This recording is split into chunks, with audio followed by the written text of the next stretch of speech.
thank you, Gary, for introducing me, and thank you and the other directors for this amazing privilege to be here at this conference. And I do consider this a wonderful privilege. I've been inspired and also in awe of the passion, the intelligence, and the dedication that I see in the group that's here. The engineers, the clinicians, and others who are devoting their lives to rehabilitation. So my congratulations to you, and please keep up the good work. I am a quadriplegic, or if you want to keep your academic purity intact, I'm a tetraplegic, right? And some of you may say, well, obviously you're an incomplete tetraplegic, which you would be correct. However, I assure you that at the time of my injury, I was completely paralyzed. In fact, for those of you who are familiar with the nomenclature, I was an AIS-A quadriplegic, Asia-A quadriplegic. So let me catch you up to date quickly in terms of where I am now. I am still partially paralyzed from my mid-chest down, so I'm partially paralyzed in all four extremities and my trunk. Walking for me is a very conscious act. I have to think about the mechanics of walking or I'm in danger of tripping. I can walk and chew gum, however, which is a big deal. I'm partially numb from that same distribution. So from my mid-chest down, I don't have normal sensation. It's a very interesting aspect of that is if I rub my hand across the surface of this podium, I can very clearly feel the texture of this fabric. But if I stop moving my hand, it doesn't take very long for that sensation to disappear. So things that I'm holding in my hand, if I don't keep thinking about them, they easily drop through. I also have paresthesias, like about 70 or 80% of other spinal cord injury individuals. So my entire body feels like what your arm feels like when it wakes up from going to sleep. So as I stand here in front of you, I feel like I'm plugged into the outlet, or in other words, I feel like I have a bad sunburn all the time. Now, like other individuals with spinal cord injuries, I don't have normal bowel, bladder, or sexual function. And I appreciate that in some audiences that is a TMI statement, but I figure this audience can handle that because that is the reality of paralysis. Now, I want to share a little story with you today. It's a very personal story because it's my story. And as a fellow recently said, my life is based on a true story. And he wasn't even a politician. So my life that I'm going to share with you, I call Pleased But Not Satisfied. Because as I was going through my therapy, my therapist, Jan Black, would always say, aren't you happy with the progress that you're making? And I was so worried that if I admitted that I was happy, that the progress would cease. And so I said, well, I'm pleased, but I'm not satisfied. And that became my mantra as I went through my rehab, and it kept me going and kept me pushing. So in small part of what I'm going to share with you today is my adventure with paralysis and rehabilitation. So my story begins in 1999. I was a practicing OBGYN. I'd been in private practice for about 10 years. I delivered thousands of babies. I'm in hundreds of pictures like this. And no, I do not know whose baby that is. But it's been long enough now that perhaps one of these days as I give a lecture, someone will approach me and say, that's me. I was in a group practice with several other physicians and nurse practitioners, and professionally things were going quite well. At home, I had a very supportive wife and 4 rambunctious sons, 3 of which you see on our now non-existent trampoline. Because you see, this is where my accident occurred. So on a brilliant summer evening, in fact, 18 years ago yesterday, I came home from work a little bit late. My family had all had dinner and had dispersed. I quickly ate a bite to eat, went out to jump on the trampoline for a little relaxation and exercise. And I had grown up with trampolines throughout my life. So on this particular evening, I was doing front flips and back flips. Yes, a 44-year-old man was doing back flips. We won't go there. Nevertheless, that's what I was doing. And on a particular back flip, as I hit the takeoff, reached the peak of my jump, I realized I was in serious trouble because I didn't have enough rotational velocity to complete the flip. I was doing a laid-out back flip. So if you picture a high jumper going over a high jump bar, back parallel to the ground, legs dangling down, that's the position I found myself in. And I quickly realized I was going to be in trouble. And I thought to myself, well, if I reach back and catch myself with my hands and arch as hard as I can, I probably can avoid some sort of disaster. No sooner than I thought that, than Christopher Reeve's horseback riding accident went through my brain, realizing that if I landed in a reverse position, I would probably sustain a similar spinal cord injury, only in reverse. So I threw my right leg over my left leg in an attempt to twist. Obviously didn't have enough hang time to change the situation. I landed on the mat of the trampoline with my chin on my chest, with my body straight up in the air, in a hyperflex situation. Immediately heard and felt a pop, and everything went completely numb, just like throwing a switch. I bounced on the trampoline and came to rest face down, with my head perfectly in the opening created where some of the springs had fallen out of my trampoline.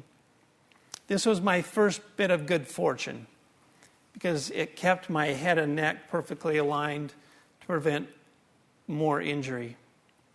And I'm not embarrassed to tell you that as I laid there and I looked at the dirt and the weeds and could smell underneath the trampoline, the first words out of my mouth were, "Oh God, no, not this." And here's why.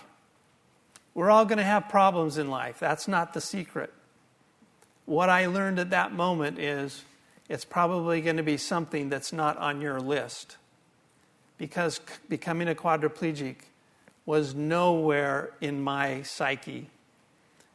And as my father-in-law is fond of saying, I felt like the mosquito in the nudist colony. I had no idea where to begin. So I thought it was unfair that I was presented with this difficulty. Well, my wife discovered me. The EMS people did a great job, got me to my local hospital where my colleagues examined me, and sure enough, I had no motor or sensory function below the level of my shoulders. And my initial cross-table x-ray showed that I had successfully dislocated the fifth cervical vertebrae over the top of the fourth, and it remained locked in a spinal cord pinching configuration, with the prognosis being that I would most likely spend the rest of my life in a power wheelchair using a sip and puff tube. And that was very, very sobering, obviously, to consider that my life as a husband, a father, and a physician was now completely done. I was then flown to the university hospital where I met the neurosurgeons. I underwent a reduction of the dislocation and an internal fixation. And then after I made it through the neuro ICU, was then shipped to the rehab unit. Now, rehab is unlike any place you've ever been. And here's why. Most of us go to the hospital with the anticipation that we're going to get better.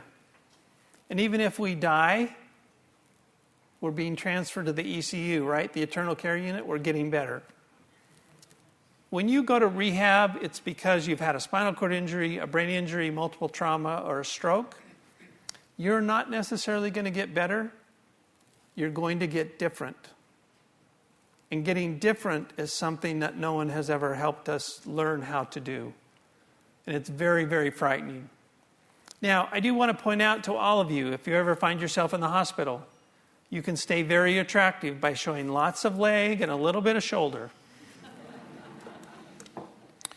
The loss of independence was very, very difficult for me to go from malignantly independent as a physician to totally dependent on everything and everything you can think of and everything you don't want to think of that has to be done for you is extremely difficult.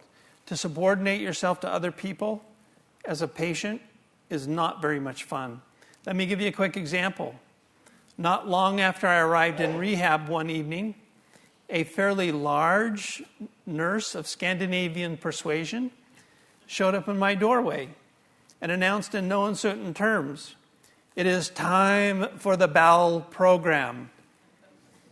Caught completely by surprise, my initial thought was, I wonder what cable channel carries the bowel program.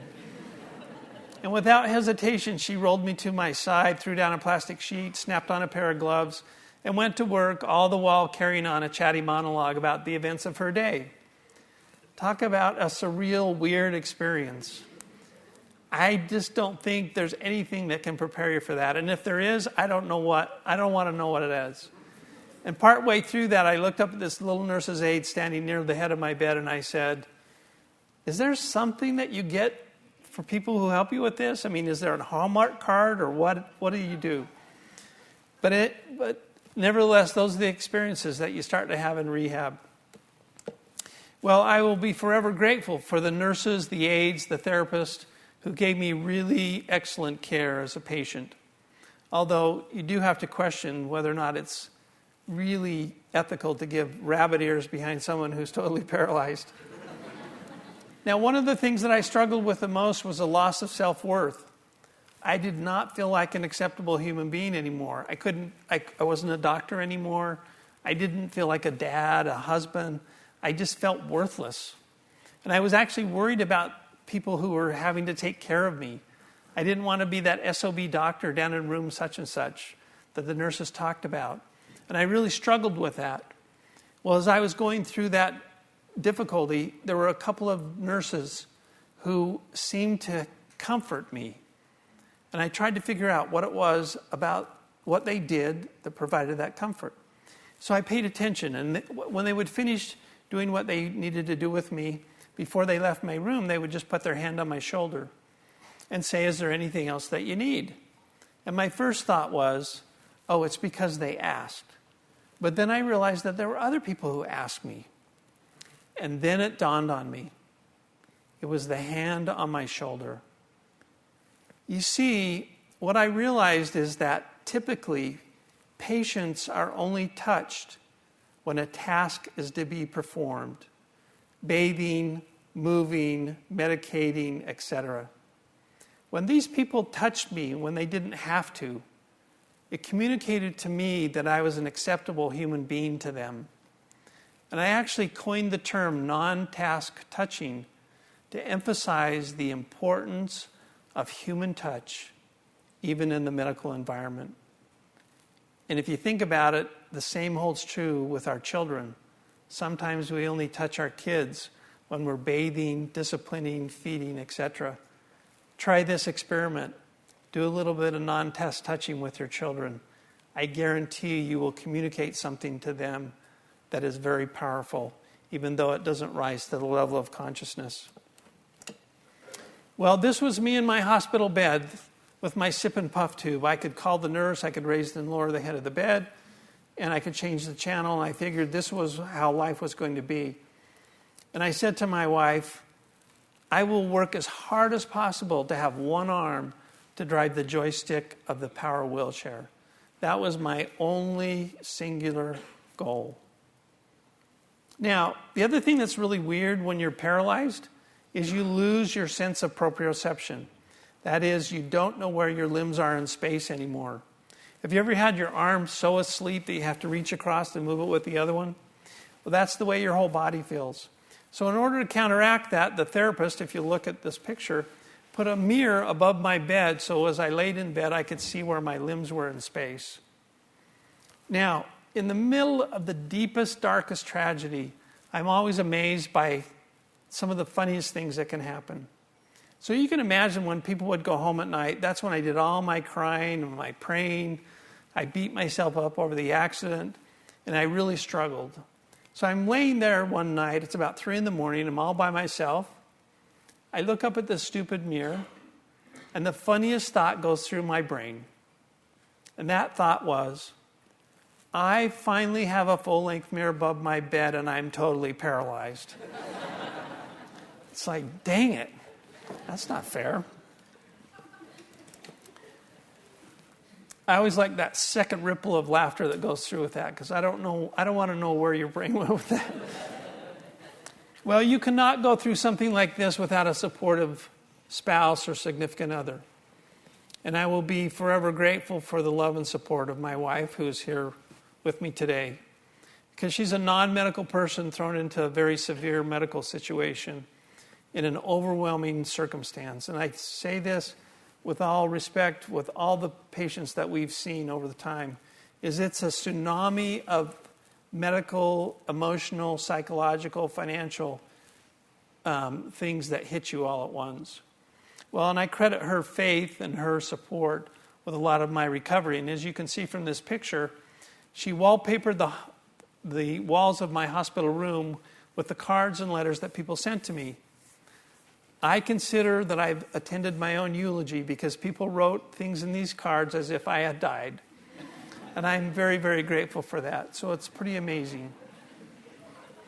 Now let me tell you a little bit about my recovery, because as Gary said, am I an outlier or what's the deal? So obviously when this happened, we had this huge outpouring of support from many, many people. The ripple effect is big, as you may imagine. And people said, what can we do? What can we do? And my wife said, all I can think of is just pray. Do what you can. And we had people from all religions and all countries and all over the world helping with that. And whether or not you believe in God or divine being or Buddha or Allah or whatever, the one thing I will tell you is that as human beings, we possess a life force that when combined on a solitary singular goal is a power to be reckoned with. And I'm the beneficiary of that. Well, as my recovery started going along, the first thing that happened was I started to get light touch all over my body, which was a good sign because it meant signals were going this way up the spinal cord through the lesion. And I figured if they could go this way, there was a good chance they may go the other way. So I would lay in my hospital bed and visualize movement over and over and over, thinking that nature may find a way. Well, my wife organized a special prayer day for me about 3.5 weeks into my hospitalization. And the idea was for everybody to focus on that particular day. About 48 hours prior to that day, I was pretty convinced that my right big toe could move. Now, remember your pathophysiology here. When you have a C4, C5 lesion, you're going to be really lucky if you get C6. Really, really lucky if you get C7, because recovery occurs from the top down, not from the bottom up. And the nurses would come in my room and I'd say, can you see my toe move? And they would look at me with this pitiful look like, you have a brain injury too, don't you?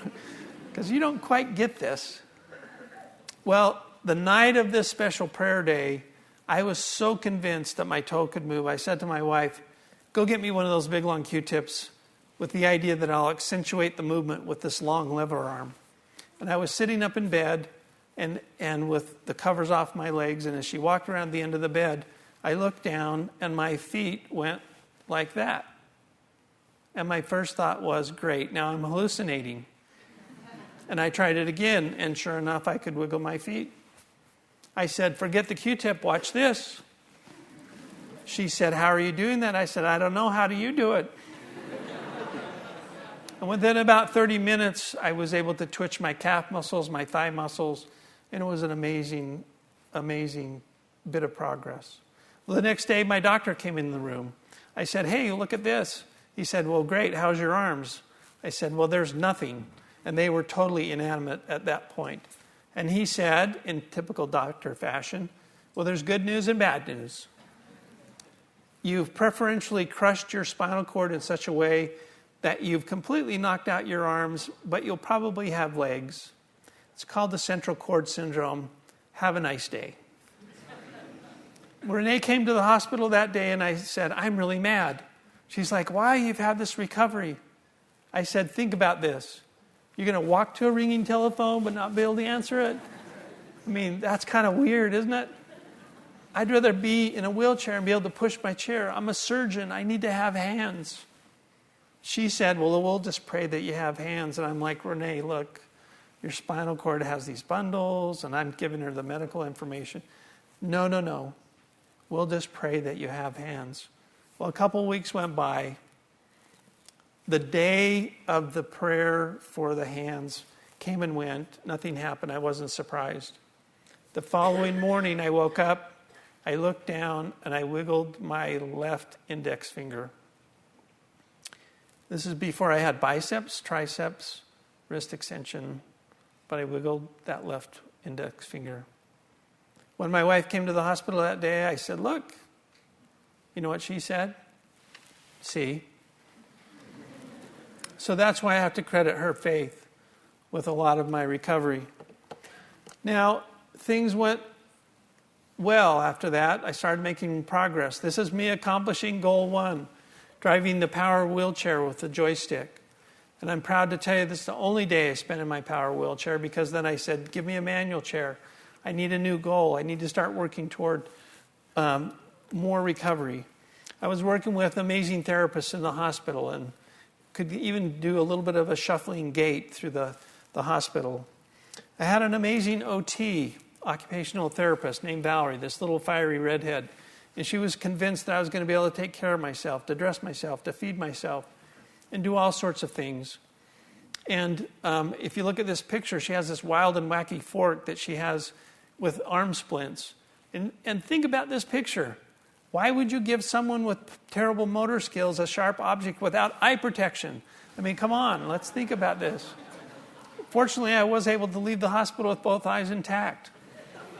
Now, here's the other thing about Val, is she was convinced I was going to be able to put my own shirt on.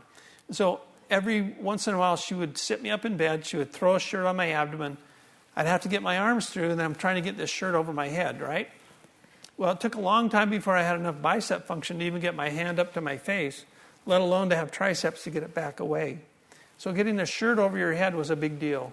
I kept getting closer and closer. Well, one day she comes in. She has an OT student with her. She throws the shirt on my abdomen. She points at me and she says, today is the day. Sure enough, I get my arms through. I pick up the bottom of the shirt and I get this shirt over my head. But now I'm like the little kid, right, underneath the shirt. And I'm getting hot. I can't breathe. I can't get my head through the neck of the shirt. And I'm struggling and fighting. And they start laughing, which I don't appreciate. And I said, Val, what is up? And then Valerie said, remember now, I'm an OBGYN. Dr. Hull, do you realize what this looks like? And then together, they both start chanting, breathe, Dr. Hull, breathe, breathe, breathe, push, push, push, push, push, breathe. Because my head is trying to crown through the top of this shirt. And I saying things like, just get the scissors, cut it, just get me out, I don't care. So any problem I have now are the low APGAR scores from my second birth through the top of that shirt. Well, just about the time that things were going well, I started getting these paresthesias. The neurosurgeons thought I had a bubble in my spinal cord. They said, let's pop the bubble. So they took me back to surgery, went all the way down to my spinal cord, tried to burst the bubble. It didn't make any difference. 10 days later, I ended up with a huge post-surgical abscess of Staph aureus. And that's the only time I was really frightened, because it was all the way down to the bone. So they put a PICC line in and sent me home on 6 weeks of IV antibiotics. And I was very glad to get out of the hospital. This is me with my university hospital chart, all 5 volumes. And for those of you in the medical field, you'll know the reason I'm smiling. I didn't have to dictate one stinking page of that chart. I was very happy about that. Well, going home is mixed blessing. You're happy to be home, but it's a constant reminder of all the things that tell you that you're going to be different. I would look at a light switch and say, oh, I remember when I could walk over and flip that switch. And it's very difficult. And I was getting my PT and OT at home because I was getting home health care. And I was getting very frustrated because, number one, the time was very limited. And number two, it seemed like my therapists were more interested in changing my environment than they were changing me. And it was very disheartening. Well, 7 months after my accident, I had the incredible good fortune of meeting an extraordinary physical therapist by the name of Jan Black. And it didn't take me long to figure out that she was going to be the key to help me get as much back as possible. And eventually we began to work, and I convinced my insurance company to pay her to do all of my therapy. And we were doing several hours of therapy a day for 5 days a week. And I was making amazing progress. Remember, I was injured in 1999, and this picture that you're looking at now was in 2001. I've made it to arm crutches, and I'm starting to get some more function of my hands. But I needed a new goal. Now, if you recall, the 2002 Winter Olympic Games were held in Salt Lake City. And I found out that the Salt Lake Organizing Committee were going to allow ordinary citizens to carry the Olympic torch. And the light bulb went on, and I said, that's my new goal. I want to be an Olympic torchbearer, but I don't want to be a torchbearer with a cane, a crutch, or a wheelchair. I want to do it on my own, with my own hands. If you think about, remember that, what my hands are like. Now you're talking about carrying an Olympic torch with gloves on in the cold. I don't want to be the guy who drops the Olympic torch, right? I just as soon light my hair on fire as do that. Well, you had to be nominated to be a torchbearer. So I nominated myself, and I had everybody I knew nominate me. And I found out that I would be an Olympic torchbearer in February of 2002. So I had about 6 months to prepare. And my goal became, Jan's goal became our goal. And we began a process of trying to figure out how we were going to do this. And I would go to a public swimming pool, and I would practice walking. In fact, I would even practice running to see if I could even run with the torch. I was watching TV one night, and I saw a special about a specialized harness for spinal cord injured individuals at UCLA. Little did I know at that time it was Reggie Edgerton and Susan Harkema's work on locomotor gait training. And Jan showed up, and I said, we need to take advantage of this therapy. Well, I couldn't go to LA. I didn't have $50,000. So this is our $250 home-derived treadmill situation with ropes and pulleys and a bathroom scale.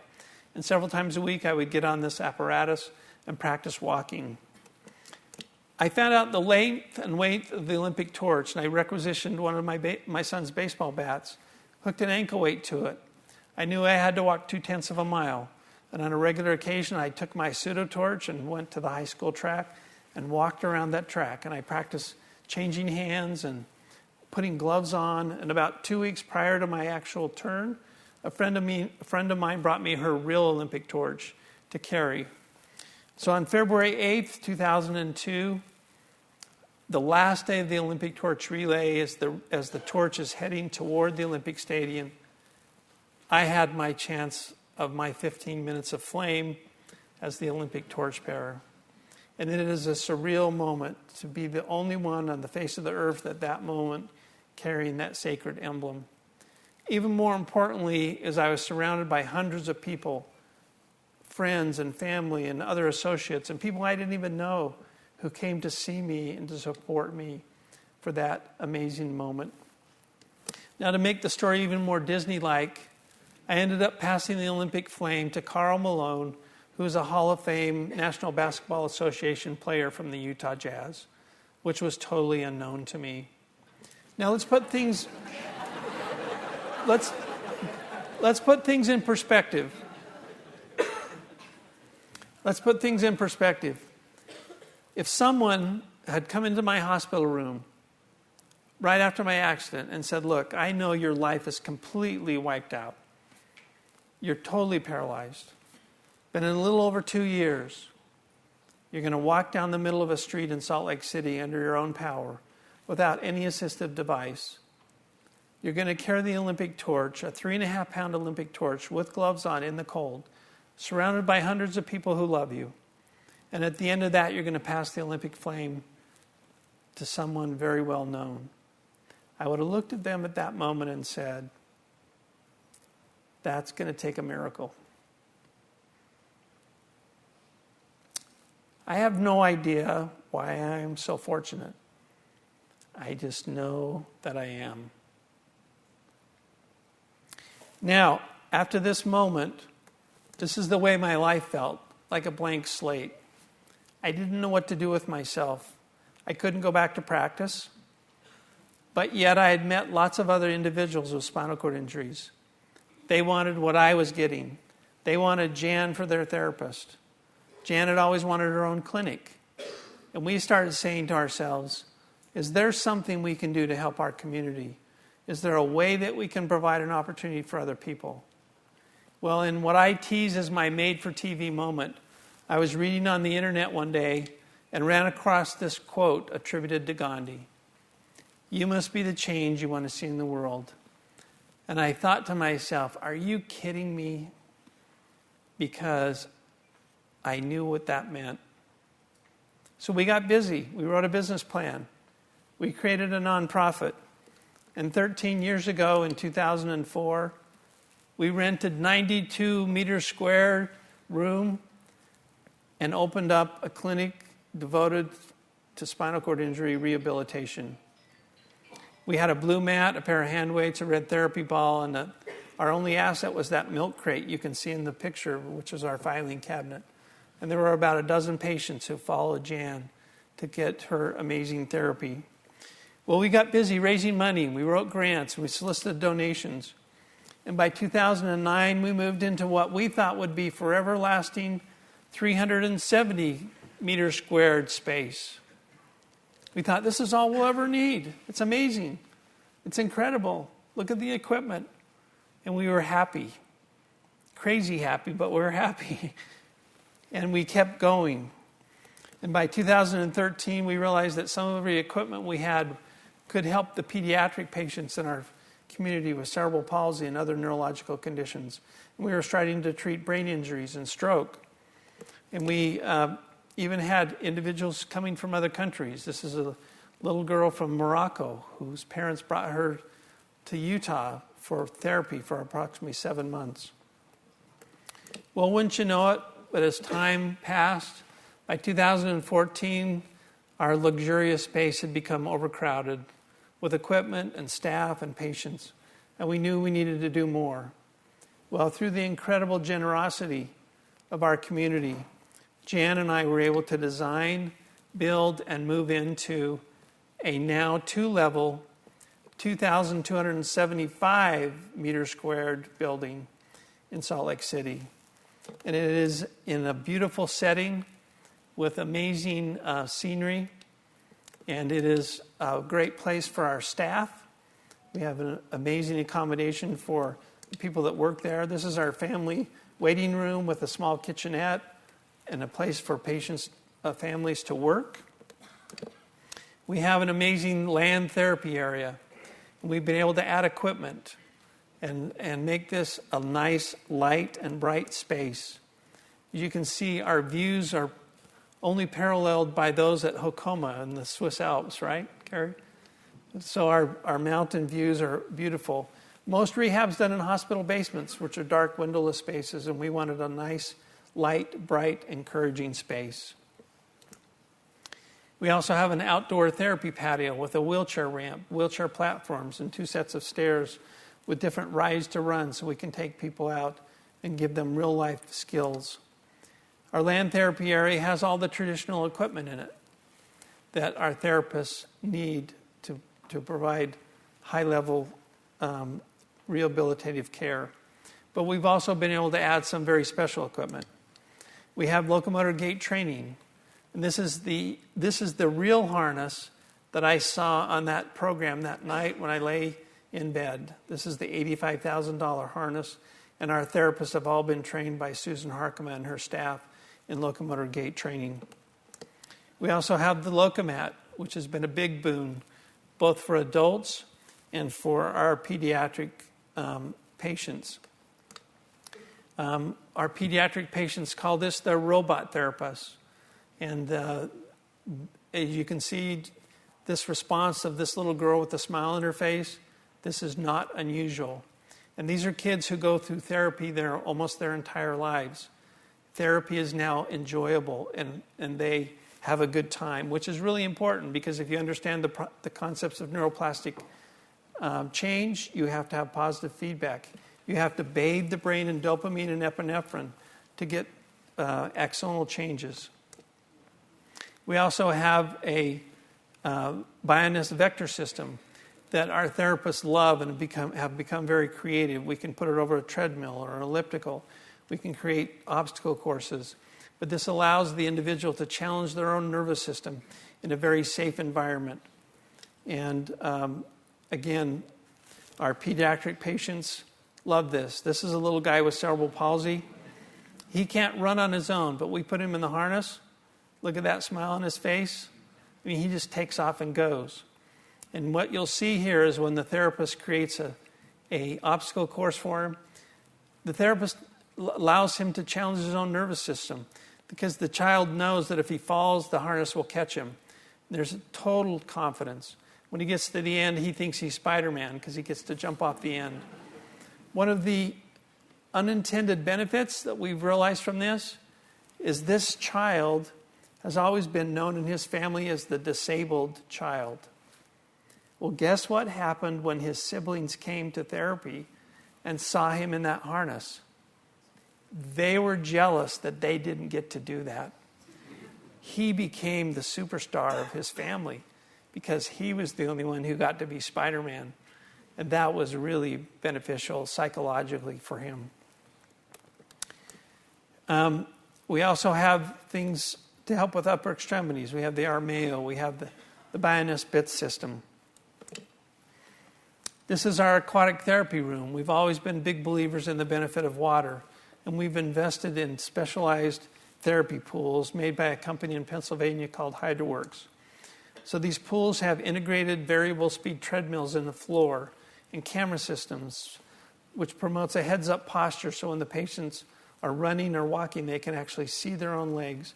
Instead of looking down at the floor, they're looking up at their own image. Our bigger pool has even more utility. The stage is actually on a scissor lift. So you can see in this particular video, the person can walk on or roll on to the stage, and then the stage is lowered to whatever water depth you need. So buoyancy is determined by water depth. You change the buoyancy, and now you've affected their ability to move freely through the water. However, water is 700 times more dense than air. So if you move against the resistance of the water, you strengthen the very muscles that you want to carry over to land. And you can see, again, the benefit of having the bars that can be moved front to back or side to side, the variable speed treadmill with the heads-up camera display. There are also water jets on the front that you can create a water flume to walk or run against or even swim in place.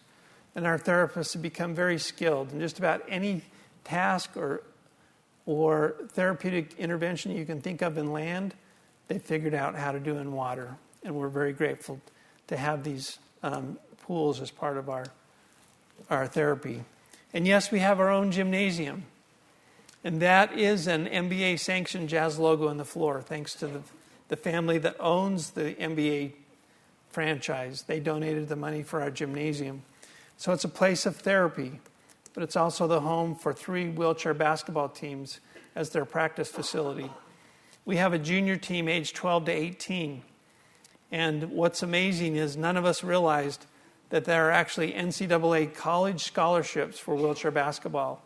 5 of these kids now have gotten full ride scholarships at colleges of their choices to play wheelchair basketball. And these were kids who never thought they'd ever go to college, let alone be able to afford it. Down in our second level, we've created our therapy tree, which has the climbing wall, slide, the platform swing, and a set of stairs. And this has become such a popular thing that one of the big problems we have is getting kids to go home after therapy is done. We also have tried to give people new horizons in their life, and we have an adaptive arts program. We have adaptive painting and adaptive pottery. We even have our own kiln to fire the pottery. In fact, Jan and I laughed because if someone would have told us 10 years ago that we would have our own kiln, we would have said, yeah, and Donald Trump would be president of the United States of America. So you just never know what's going to come down the road, do you? Well, the one thing I want to emphasize is that I've showed you that we have an amazing physical space. and we have amazing equipment. But when I bring people into the clinic, the one thing I try and emphasize to them is that I'm bringing them into a workshop. If I brought you into a woodworking shop and showed you the belt sander and the table saw and the drill press, you would say, oh, yes, those are tools. But then I would introduce you to the craftsman who uses the tools to take the block of wood to create the masterpiece. Well, let me introduce you to our artisans, our therapists. They are amazing people. And at the risk of heresy at a conference like this, the one thing I want to emphasize, in a field where every injury is different and every recovery is different, it is critical that you have creative, intelligent human beings applying the correct principles in the right way, using the tools that we give them to get the best outcome. And I would be amiss if I didn't mention Jan Black, the co-founder and clinic director and physical therapist extraordinaire. The one technology I wish we could talk about is human cloning. Because if we had more Jan Blacks in the world, the rehabilitation progress would be markedly accelerated. Jan has this amazing, keen ability of observation combined with an enormous amount of knowledge. And she can create a treatment plan almost on the fly that makes a huge difference in people's lives. Jan, who's here again with us today, obviously she's in London. Jan has been practicing the principles of neuroplastic change before those principles were even delineated. She knows how to help people succeed. She knows how to do task-specific training. Why? Because it's intuitive to her. It's practical. It makes sense. And she's an amazing therapist.